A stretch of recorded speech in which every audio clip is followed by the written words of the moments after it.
하나님께서 오늘도 우리에게 흡족한 은혜를 주실 줄 믿습니다.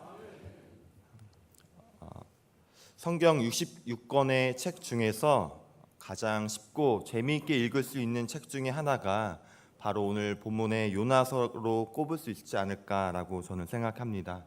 그 이유는 일단 분량이 짧습니다. 총 4장으로 구성되어 있는데 지금 제가 보고 있는 성경책으로 쪽수가 3페이지 정도밖에 되어 있지 않습니다. 그리고 또 다른 한 가지는 요나서는 마치 한 편의 영화처럼 이야기 전개가 빠르고 그 핵심과 중요한 이야기만을 담고 있어서 하나의 단편 동화처럼 줄줄 읽혀지기도 하는 책입니다. 오늘 또 바이블 타임 본문이기도 한 이 요나서 말씀을 통하여서 하나님께서 우리에게 주시는 음성을 들으시기를 바랍니다. 오늘 본문인 요나서 2장을 우리가 함께 살펴보고 나누기 위해서는 그 앞장인 1장의 대략적인 내용을 우리가 다시 살펴볼 필요가 있습니다. 여러분, 요나는 선지자였습니다. 선지자, 어떤 사람이죠? 하나님의 말씀을 대언하는 사람입니다. 믿음의 사람이고 누구보다 하나님의 마음을 잘 살피고 주님의 음성에 민감해야 할 사람이 바로 요나였습니다. 그런 선지자 요나에게 하나님께서 말씀하시는데 그것은 바로 죄악 가운데 있는 아수르의 수도인 니느웨라는 성읍에 가서 심판의 말씀을 선포하라는 것이었습니다. 이것은 하나님의 말씀, 하나님의 명령이었습니다. 그리고 동시에 선지자인 요나에게 있어서는 가장 중요한 사명이었습니다. 하지만 우리가 잘 아는 것처럼 요나는 이 하나님의 말씀을 거부합니다. 하나님의 말씀을 회피하고 도망가고 자신의 사명을 저버리는 모습을 우리는 볼 수 있습니다. 그래서 그는 하나님께서 말씀하신 니느웨라는 성읍이 아니라 다시스라는 곳으로 주님을 피해 도망가게 됩니다. 자, 신앙인으로 살아가는 우리의 모습 가운데도 이와 같은 모습이 있지 않을까 저는 또 묵상하게 되었습니다. 우리에게도 하나님께서 말씀하시는 영적인 니느웨가 있을 수 있습니다. 마땅히 하나님의 뜻인지는 알지만, 하나님의 말씀인지는 알지만, 하나님의 마음인지는 알지만 마주하기 싫고 부딪히기 싫고 회피하고 싶은 삶의 자리에서 마주하는 하나님이 주시는 영적인 자리, 영적인 사명이 우리에게도 있습니다. 누군가를 용서하는 일이 될 수도 있습니다. 기도해야 되지만 기도하고 싶지 않고 분이 나서 피하고 싶지만 그것을 위해 마땅히 기도해야 되는 일일 수도 있습니다. 또한 지금 여러분처럼 새벽을 깨우고 말씀을 더욱 사모해야 되는 일일 수도 있습니다. 또 누군가에게는 몇십 년 동안 주님께 돌아오지 않는 우리 가정을 위해 끊임없이 기도하고 복음을 전하는 일일 수도 있습니다. 또한 꾸준히 우리의 가정과 셀, 교회와 민족을 위해 작은 사랑을 실천하고 함께 울며 함께 웃는 일일 수도 있습니다. 그런데 그 니느웨를 회피하고 있는 모습이 저와 여러분 가운데도 있을 수 있다는 얘기입니다. 자, 그럼 이제부터 하나님과 요나와의 씨름이 시작되게 됩니다. 요나의 입장에서는 극심한 극심이요, 하나님 입장에서는 결과론적으로는 요나를 깨우치고 돌아오게 하고자 하는 영적인 섭리하심이 시작됩니다. 그런데 말씀을 잘 살펴보면 참 이해가 되지 않는 것은 1장에 나오는 요나의 모습 속에는 하나님의 사람, 믿음의 사람, 하나님의 선지자의 모습처럼 보이는 모습은 전혀 보이고 있지 않다는 것입니다. 1장 2절 말씀에 보면 하나님의 말씀이 임했을 때 그는 하나님 말씀에 귀를 기울이지 않았습니다. 니느웨에 가서 하나님의 심판의 말씀을 선포하는 것이 마음에 들지 않았다면, 자신의 이성에 맞지 않았다면, 하나님의 선지자라면, 믿음의 사람이라면 이를 분별하기 위해 기도했을 법도 한데, 또한 여러분처럼 특세를 나오던 1000번째를 하던 새벽 기도회를 나오던 금요 치유 성령 집회에 나와서 주님의 뜻을 다시 한번 간구했을 법도 한데 그는 주님 앞에 나오지도 기도하지도 않았습니다. 대신 스스로 판단하여서 다시스로 도망가고 회피하였습니다. 1장 4절에서는 바다에 강한 폭풍이 불어서 배가 깨지게 되었을 때, 그래서 사공들마저도 두려워서 각각 자신의 신을 부르며 기도하고 있을 때 하나님의 사람, 선지자, 믿음의 사람 요나는 배 밑에서 깊이 잠들어 있었다라고 성경은 표현하고 있어요. 이뿐이 아닙니다. 1장 7절에서 배에 탄 사람들이 이 재앙과 같은 폭풍이 누구에게서 온 것입니까? 우리 제비를 뽑아 알아봅시다 라고 결정했고, 제비를 뽑았더니 요나가 뽑히게 되었을 때도, 그래서 바다에 빠져 목숨을 잃을 순간 앞에서도 그는 기도하는 것이 아니라, 하나님 앞에 나오는 것이 아니라 그냥 저를 죽여주시옵소서, 이 모든 것이 제 탓입니다 라고 말할 뿐이었습니다. 그리고 요나서 1장은 이렇게 마무리됩니다. 1장 17절 말씀입니다. 여호와께서 이미 큰 물고기를 예비하사 요나를 삼키게 하셨으므로 요나가 밤낮 3일을 물고기 뱃속에 있으니라. 요나가 물고기 뱃속에 들어가 3일을 보내게 됨을 성경은 언급한 채 1장을 마무리하고 있어요. 요나가 물고기 뱃속에서 보낸 3일 동안 무슨 일이 있었는지, 어떤 마음의 변화가 있었는지 우리는 다 알 수 없지만, 이어지는 2장은 이렇게 시작합니다. 요나가 물고기 뱃속에서 그의 하나님 여호와께 기도하여. 이미 살펴본 대로 요나는 이미 기도할 기회가 여러 번 있었습니다. 그러나 그는 기도하지 않았습니다. 주님 앞에 나오지 않았습니다. 여호와 보좌 앞에 나아가 무릎 꿇지 않았습니다. 오히려 하나님의 낯을 피해 다시스로 도망갔던 요나였습니다. 배에 큰 폭풍이 불어서 이방인들마저도 각자 신들에게 기도하였을 때 그는 배 밑에서 깊이 잠들어 있었습니다. 배에서 목숨이 던져져 위협받는 상황에서조차 그는 자책하고 포기하고 다시 일어설 어떠한 힘조차 내지 못하고 그저 저를 죽여주시옵소서라고 고백할 뿐이었습니다. 그런데 그랬던 요나가 물고기 뱃속에서 있었던 3일이라는 시간 동안 어떤 일이 있었는지 성경에서는 다 알 수 없지만, 요나가 물고기 뱃속에서 그의 하나님 여호와께 기도하여 이르되 라고 성경은 표현하고 있습니다. 다시 하나님께 나와서 기도하기 시작했다는 것입니다. 물고기 뱃속에서 있었던 3일 동안 도대체 요나에게 어떤 마음의 변화, 믿음의 변화와 깨우침이 있었던 것일까요? 우리는 그의 기도에서 그것을 알 수 있습니다. 요나서 2장 2절 말씀입니다. 이르되 내가 받는 고난으로 말미암아 여호와께 불러 아뢰었더니 주께서 내게 대답하셨고, 내가 스올의 뱃속에서 부르짖었더니 주께서 내 음성을 들으셨나이다. 또 3절 초반에는 주께서 나를 깊음 속 바다 가운데에 던지셨으므로 라고 표현하고 있어요. 요나는 고백합니다. 내가 받는 고난 때문에 결국 내가 여호와 하나님을 불러 아뢰게 되었습니다. 내가 스올의 뱃속에 와서야 비로소 기도하게 되었습니다. 사실 주님께서 나를 이 깊은 바다 가운데 던지셨습니다 라고 그는 고백하고 있어요. 무슨 말입니까? 하나님께서 이 고난이라는 상황과 환경을 통해서 나를 기도하게 하셨습니다. 주님께서 깊은 바다 가운데 나를 던지시고 나를 캄캄하고 아무 소망이 보이지 않는 이 스올의 뱃속에 누이셨습니다 라고 그는 고백하고 있습니다. 요나는 이 모든 것이 자신을 돌이키고 깨우치고자 하시는 하나님의 섭리하심과 인도하심이었다라고 믿음으로 고백하고 있는 것입니다.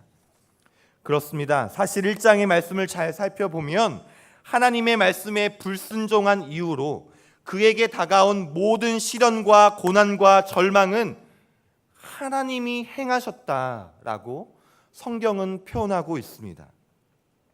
요나서 1장 3절 초반부에 보시면 여호와께서 큰 바람을 바다 위에 내리심에 바다 가운데 폭풍이 일어났다라고 나와요. 또 1장 17절 말씀에는 여호와께서 이미 큰 물고기를 예비하사 요나를 삼키게 하셨다라고 나옵니다. 하나님의 말씀을 회피하고 불순종한 그에게 찾아온 폭풍도 하나님께서 일으키셨답니다. 그리고 요나를 삼킨 큰 물고기마저도 하나님께서 예비하셨답니다. 그렇습니다. 그것은 요나를 돌이키고 깨우치고 바로 세우시기 위한 고난이라는 모습으로 다가온 하나님의 선한 인도하심이었습니다. 여러분, 우리가 마주하는 크고 작은 폭풍우가 있을 수 있습니다. 한 치 앞도 보이지 않고 소망이라고는 전혀 찾아볼 수 없는 어둠과 절망만 존재하는 마치 스올의 뱃속과 같은 삶이 우리에게도 다가올 수 있습니다. 우리의 인생을 그리고 믿음의 삶을 물론 모두 결과론적으로 해석할 수는 없지만 오늘 주신 말씀을 통해 우리는 돌아봐야겠습니다. 우리가 마주하고 있는 삶의 현실이 혹시나 우리가 마땅히 감당해야 될 영적인 니느웨를 회피하고 하나님의 뜻을 온전히 실천하지 못하고 있는 나의 영적인 자리를 지키지 않고 있는 나의 모습 때문에 오고 있는 주님의 선한 인도하심이라는 고난의 모습은 아닌지 우리는 돌아봐야겠습니다. 그리고 바로 그때가 다시 우리를 돌이키고 깨우치고 하나님의 보좌 앞으로 인도하시기 위한 하나님의 열심의 순간임을 믿으시기를 바랍니다. 폭풍우가 임할 때, 우리의 배가 흔들리고 부서지려 할 때, 내가 거하는 처소가 마치 스올의 뱃속과 같을 때 바로 그때가 기도할 때인 줄 믿으시기를 바랍니다. 다시 하나님께 돌아가 주님의 은혜의 보좌 앞에 나아가 주님의 은혜를 갈망할 때인 줄 믿으시기를 바랍니다. 이제 2장 1절에서 요나가 드디어 하나님께 기도하여 여호와께 불러 아뢰게 되었다라고 했을 때 하나님의 마음이 어땠을까요? 이제 됐다. 요나야, 너 이제 됐다. 라고 하나님이 그제서야 안도하시지 않으셨겠습니까? 왜 그렇습니까? 2장 2절의 고백처럼 여호와께 불러 아랠 때 주님께서 대답하시기 때문입니다. 우리가 주님께 부르짖을 때 주님께서 내 음성을 들으시기 때문입니다. 그리고 요나는 본격적으로 4절에서 이렇게 기도를 고백합니다. 우리 요나서 2장 4절의 말씀을 다시 한번 합독해 보겠습니다. 요나서 2장 4절입니다. 내가 말하기를 내가 주의 목전에서 쫓겨났을지라도 다시 주의 성전을 바라보겠다 하였나이다. 아멘. 자꾸 1장이랑 제가 비교해 보는데요. 요나가 다시스로 도망했을 때 1장 3절에서는 이렇게 표현하고 있어요. 여호와의 낯을 피하여 다시스로 도망갔다라고 표현하고 있습니다. 그런데 그가 주님께 돌아와 기도하게 되었을 때 성경은 뭐라고 표현하고 있어요? 다시 주의 성전을 바라보게 되었다라고 표현하고 있습니다. 그렇습니다. 우리가 기도할 때 우리는 주님을 보게 됩니다. 주의 성소를 보게 되고 주의 은혜 보좌를 보게 되는 줄 믿습니다. 주님의 선하신 마음과 뜻을 알게 됩니다. 그래서 절망 가운데서도 소망을 보게 되고 슬픔 가운데서도 기쁨을 보게 됨을 믿으시기를 바랍니다. 이렇게 요나의 기도로 시작되는 요나서 2장은 요나서 전체가 요나의 기도로 이루어져 있어요. 아까 말했던 것처럼 요나서의 이야기는 마치 수년의 세월의 이야기지만 하나의 단편 영화, 단편 동화처럼 박진감 있게 총 4장으로 구성되어 있습니다. 그런데 총 요나서의 4장 중에 4분의 1이나 되는 한 장 전체를 모두 할애하여서 요나의 기도로만 구성되어 있다는 거예요. 4분의 1, 정말 큰 퍼센티지, 큰 영역을 요나의 기도로만 채워져 있다고 성경은 고백하고 있다는 겁니다. 왜 그럴까요? 요나에게 있어서 그의 기도는 그의 인생에 있어서 가장 중요한 시기였고, 그의 인생에 있어서 가장 결정적인 터닝 포인트였고, 그의 인생에 있어서 가장 큰 은혜의 시발점이었기 때문입니다.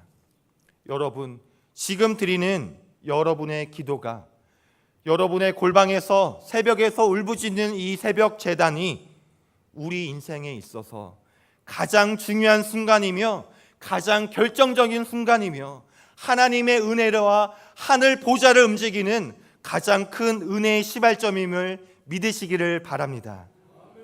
마지막으로 이렇게 계속된 요나의 기도는 9절 하반부에 이렇게 고백함으로 마무리됩니다. 구원은 여호와께 속하였나이다 하니라. 요나는 마지막으로 이렇게 기도를 마무리해요. 모든 구원은 여호와께 속하였습니다 라고 그는 고백하고 있어요. 요나는 이 모든 일령의 영적인 과정과 하나님의 인도하심을 경험하면서 한 가지 가장 중요한 사실을 깨닫게 됩니다. 그것은 우리의 모든 구원은 모두 주님께 달려 있습니다 라는 사실 하나였어요. 그리고 그의 이 마지막 기도 한마디가 이어지는 10절의 표현처럼 하나님을 통해 물고기 입을 열게 합니다. 여호와께서 그 물고기에게 말씀하시되 요나를 육지에 토하니라 10절에 이어지고 있어요. 이 고백은 하나님의 절대적인 주권을 인정하는 요나의 믿음의 고백이었습니다. 우리가 모든 시험과 환난, 모든 삶의 환경에서 결정적으로 고백해야 되는 믿음의 고백. 주님, 나의 모든 삶은, 모든 구원은 결국에는 주님께 속하였습니다. 주님께 달려 있습니다 라고 전적으로 주님의 주권을 인정할 때 주님께서 우리의 삶을 주님의 뜻 가운데 빚어가게 될 줄 믿습니다. 말씀을 맺겠습니다. 오늘 요나의 모습을 보며 여러분의 삶으로 다가오는 울림이 혹시 있으셨습니까? 하나님께서 말씀하시는 니느웨, 내가 감당해야 하고 기도해야 하는 그 사명과 믿음의 자리, 하지만 알면서도 회피하고 때로는 주님의 뜻을 불순종했던 모습이 혹시 우리에게 있지는 않습니까? 마땅히 기도해야 되는데, 마땅히 나아가야 되는데, 그 자리를 지켜야 되는데, 복음을 전해야 되는데 온전히 행하지 못하고 주님의 마음을 흡족하지 못하는 우리의 모습이 있지는 않은지요? 혹은 지금 나의 삶이 요나가 마주했던 것처럼 폭풍우가 몰아치는 것 같고 스올의 뱃속과 같이 절망과 같은 상황처럼 여기시지는 않습니까? 그렇다면 고난이라는 모습을 통해 우리를 돌이키시고 다시 세우시고자 하는 주님의 인도하심과 뜻하심이 있음을 마음에 새기시기를 바랍니다. 또한 바로 지금이, 바로 이때가 다시 주님 앞에 나와 기도할 때임을 믿으시기를 바랍니다. 또한 그리고 모든 구원은 여호와께 속하였나이다 라는 요나의 믿음의 고백처럼 하나님께 절대적인 주권을 인정하며 다시 한번 주님, 그렇습니다. 나의 모든 가정, 자녀, 우리의 삶은 주님께 달려 있습니다 라고 믿음으로 다시 한번 결단하는 저와 여러분이 되기를 바랍니다. 그러할 때 선지자 요나에게 향하신 하나님의 인도하심과 회복, 은혜와 사명으로 인한 축복이 저와 여러분에게도 동일한 은혜와 믿음의 역사로 나타나게 될 줄 믿습니다. 기도하겠습니다. 하나님, 감사합니다. 오늘 요나야서를 통해 주신 말씀처럼 바로 지금이 주님께 다시 나와 기도할 때인 줄 믿습니다. 우리의 삶을 다시 한번 돌아보며 요나처럼 다시 한번 주님께 부르짖으며 기도할 때 주님께 허락하시는 회복과 평안과 또한 믿음의 역사를 경험케 하여 주옵소서. 예수 그리스도의 이름으로 기도드립니다. 아멘.